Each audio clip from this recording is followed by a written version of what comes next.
Hey guys, this is the Gothic Slenderman again, and welcome to the new top 10 of Friday for Top 10 Week. Technically, the fourth top 10 for Top 10 Week, but the fifth day. And I said that yesterday there wouldn't be a top 10, and there wasn't. What a coinky dink! I told you there was going to be a transition between genres. The first three, which were Monday, Tuesday, and Wednesday, were going to be horror based. Now the rest is going to be anime. And what better anime to talk about than my personal favorite anime of all time? Fairy Tail.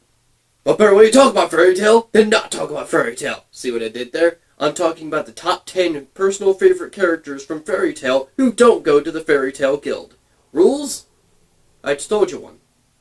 Rule 1, they must not ever be a part of the Fairy Tail Guild. If they ever had that symbol of Fairy Tail on them at one point, they cannot be on this list. 2, no Edalus counterparts. Because while Edalus is full of multiple memorable characters, I don't want it to be filled with just counterparts of Fairy Tail characters who are in the Fairy Tail Guild.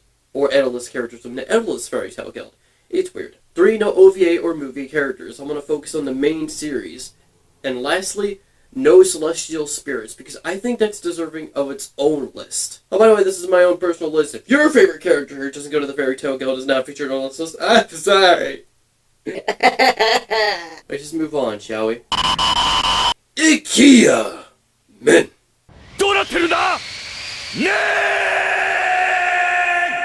I first saw IKEA, I wasn't sure what to make of him. I thought it was just one big anime pervert who's just like, get this guy off screen. I don't want to see his face. I don't like his face. Men!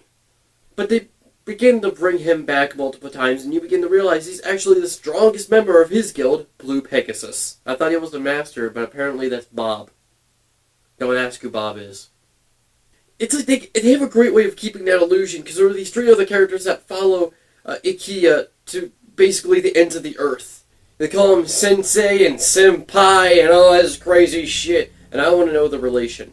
I want to know why they're so interested in him. Is it because he's the strongest member of their guild? He may not look it, but he basically is.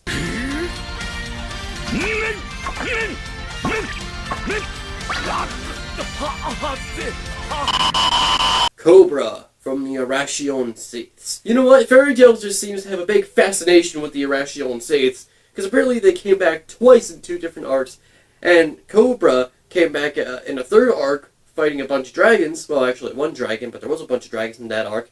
And apparently, spoiler alert, after that arc, there's going to be another arc focusing on the Irration Saiths. Why? Cobra is a 2nd generation poison dragon slayer. A 2nd generation dragon slayer means that you're not an official dragon slayer. Official dragon slayers were trained by actual dragons. These people have dragon slayer lacrimas put inside them like Loxus, but he focuses more on poison than electricity.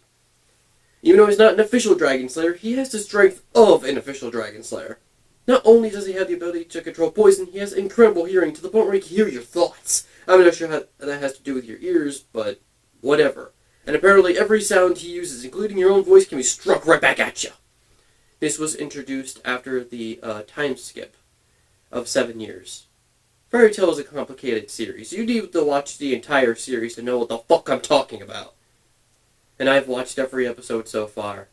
Man, do I not have a life. Vidal's Taka.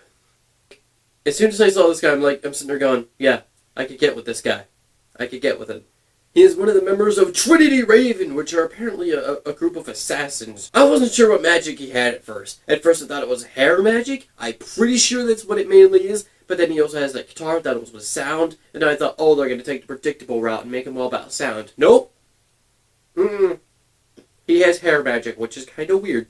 But that's okay. He also has manipulation. He can turn anyone he wants into his own little minions. His metal Screamo minions.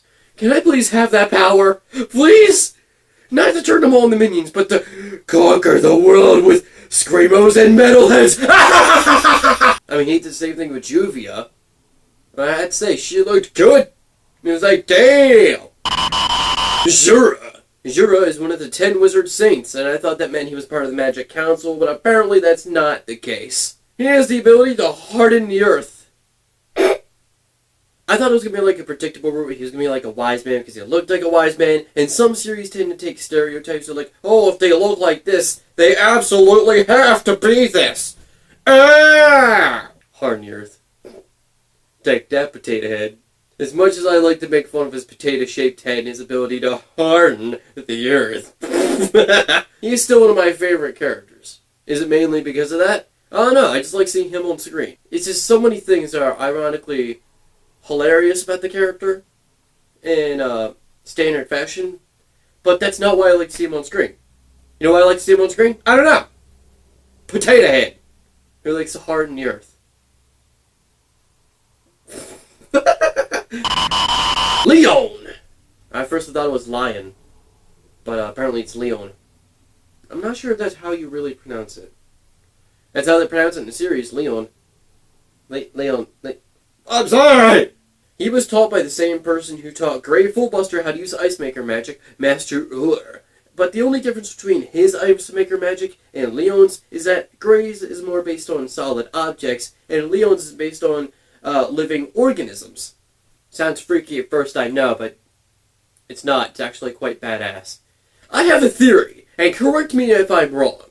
And I have a really big theory that may blow your mind. What if Or was actually an Ice Dragon Slayer, and she was teaching Leon and Gray Fullbuster how to use Ice Dragon Slayer magic? Do I have proof to this? No. I just want to see what an Ice Dragon roar would look like. I mean, we've seen a fire, sky, iron, thunder, poison, white, and shadow dragon roar. What about an ice dragon roar? I have heard that Gray is some kind of slayer. I've heard he's a demon slayer, but I want to say he's a dragon slayer. I just want to see what an ice dragon slayer looks like. I mean, come on, who doesn't want to see an ice dragon roar? Zeref. Yes, the Black Wizard, and practically the main focus of all evil inside the series. We keep talking about Zeref, and almost after 100 episodes, we finally see what the guy looks like. Then he disappears. Yeah, I have a theory that the series is going to end with Zeref's death. I don't know, but I don't like the idea of a series ending just because of its true main villain being killed. Just like how the creator of the Kingdom Hearts series doesn't like the idea of Kingdom Hearts 3 being the final Kingdom Hearts series. But it's just my little theory. Zeref was a black wizard that caused all this destruction, including Deliora and that big flute. The Flute of Death. And when we first see him, we don't really see him as a bad character. We see him as like a little crybaby. But in all seriousness, he didn't want to seem like he wanted to hurt anybody. Zeref just needed a hug. But you gotta give him a hug! You be dead! And Zeref, oh, come here, Zeref. Alrighty then. Old Tier. Originally, I did not want to put her on this list as because I didn't have that much information on her, and then later on I kind of grew attached to the character. Why? She's kind of cute. Not the first 7 years. After the 7 years. She's kind of cute. She has the ability to control time for solid objects. Not for people, though. That's why she carries around that crystal ball. That crystal ball apparently has been everywhere, because apparently she controls the timeline of certain objects. Like where certain objects have been at certain points in times. Like 1 second, the crystal ball could have been here, and I could have moved it. She could move it back. And apparently that thing's been everywhere. I don't know how. Does someone just keep throwing it everywhere? Like someone's going to take use of this. I just know it. I just know it. And then I found out what happens to her after a couple episodes. I looked into the manga, and apparently, I don't want to talk about it. Rogue, the Shadow Dragon Slayer, and a third-generation Dragon Slayer. Now, for those who mainly focus on the dubbed anime, what's a third-generation Dragon Slayer? Well, first-generation Dragon Slayers are Dragon Slayers taught by actual dragons. Sorry, my grammar sucks. Second-generation Dragon Slayers are have their abilities because of Dragon Slayer Lacrimas. Third-generation Dragon Slayers are both taught by dragons and have Dragon Slayer Lacrimas inside them. Just like Sting, but we don't talk about Sting, because we're talking about Rogue! When we first see Sabretooth the Guild, we think everybody there is a jackass, except for Rogue, because he actually has a good thought of what's going on. He's not as, how would I put this, he's not as jackass as much as everyone else is. However, he has a strange fascination with Gajeel. Apparently he was a big fan of Gajeel from back then, but I'm not sure, why they don't really explain, like, what, did Gajeel save him and he didn't even know it? Fuck, I don't know. Answers, please. And I just like the idea of a shadow dragon slayer. Dragon! Kagura. Kagura has gravity manipulation, and if you know me personally, I love the idea of gravity manipulation. You can fuck everybody up, because you know why? Gravity is a bitch. And being someone who can control all gravity, you could be the biggest bitch of them all. Not Kagura, though. She wields a sword that apparently is meant to kill Jalal. In the backstory of Kagura, Simon, the one from the Tower of Heaven arc who was killed by the Jalal under the influence of Altair, was actually the older brother of Kagura. That sucks. And Kagura just wants revenge by killing Jalal. That sword that she wields is meant to kill him one day. Not to mention, she is also the strongest member of the Mermaid Heel Guild, which is a female-only guild. Considering how many guilds there are out there, how many guilds are there? Like, I want to think there's like a certain amount that says you cannot have gender restrictions, but I've heard there's just about over 100 of them, so I guess there can be gender. Fuck! No one explained this shit to me. How many guilds are there? And my number one fairy tale character who does not go to the fairy tale guild. Oh, you guys already know her. She's my anime waifu, Miliana. At first, when I saw her in a Tower of Heaven arc, I thought she was just like, you know, that character exists. Her design was kind of generic. But then, after the 7 years, everybody was stuck in Tenro Island, she looked like a badass character, and I'm starting to be like, where have you been all my life? She may not be the brightest, but she actually is quite strong, because she was trained by Kagura, and she wants to kill Jalal too. Which I kind of understand. I mean, if someone killed one of my best friends and just used me just to build some kind of fucking tower that isn't even gonna fucking work, I'm gonna be pissed off too! I act like that happened to me at one point.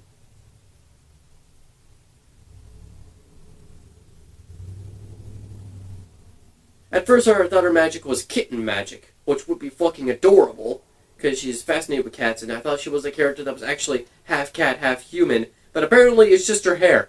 But no, apparently I'm not sure what kind of magic she uses. She has a kitten blast, but it's not cat magic. I'm gonna look it up real quick, hang on!